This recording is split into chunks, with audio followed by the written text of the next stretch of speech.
এই অৰুণোদয় পইচা আপোনালোকৰ বেংকত সোমাল নে? নাই সোমোৱা। নাই সোমোৱা নাই। এই বৃদ্ধা পেঞ্চন? নাই, সেইটো নাই। এই প্ৰধানমন্ত্ৰীৰ আৱাস যোজনা, বৃদ্ধা পেঞ্চন, অৰুণোদয়, আয়ুষ্মান কাৰ্ড, চৰকাৰৰ ইমানবোৰ আঁচনি এই বড়োলেণ্ডৰ সাধাৰণ ৰাইজক চুব পাৰিছে জানো? নাই পৰা।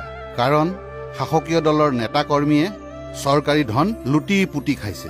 এই চৰকাৰৰ নীতি যিয়ে ভোট দিব তেওঁহে সুবিধা পাব। এফালে সাধাৰণ ৰাইজৰ জীয়াই থকাৰ তাৰণা, আনফালে এছামৰ ভোগবিলাসৰ বাসনা। নিজৰ প্ৰাপ্য, নিজৰ অধিকাৰ সুৰক্ষিত কৰক। নাঙলৰ ছবিত ভোট দিয়ক। ইপিএফৰ মূল মন্ত্ৰ, সম উন্নয়ন, সম অধিকাৰ। ডিচি শক্তিৰ পিছত হাগ্ৰামা মহিলাৰে দিনতে মুছলপুৰত এখন নৱোদয় বিদ্যালয় হ'ল নিচেই ওচৰতে। তাৰপিছতো বিটিআৰ হোৱাৰ পিছত আমি এনেকৈ কতোৱে নৱোদয় দেখা পোৱা নাই। আজিলৈকে ইমপ্লিমেণ্ট হোৱা নাই এইবিলাক। বকাত মিছা কথা। উন্নতিৰ দিশটো আমাৰ BTC এৰিয়াত একমাত্ৰ হাগ্ৰামা মহিলা ৰিচাৰে কৰিছে।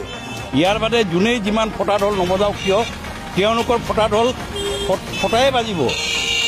মই আপোনালোকক এটা কথা ক'ব বিচাৰোঁ যে যেতিয়া শৰৎ চন্দ্ৰ সিংহ চিফ মিনিষ্টাৰ আছিলে, অসমৰ চিফ মিনিষ্টাৰ শৰৎ সিংহ যেতিয়া আছিলে তেতিয়া একমাত্ৰ আমাৰ BTC এৰিয়াত এই থাৰ্মেল পাৱাৰ প্ৰজেক্টটোৱে হৈছিলে। ইয়াৰ বাদে আৰু একো হোৱা নাছিলে। তাৰ পিছত যিখিনি ডেভেলপমেণ্ট হৈছে, আজি শিক্ষাৰ ক্ষেত্ৰত কওক, আজি আপোনাৰ স্বাস্থ্যৰ ক্ষেত্ৰত কওক, যিকোনো ক্ষেত্ৰতে নকওক কিয় গোটেইখিনি ডেভেলপমেণ্ট একমাত্ৰ হাগ্ৰামা মহিলা ৰিচাৰে কৰিছে, একমাত্ৰ BPF দলে কৰিছে।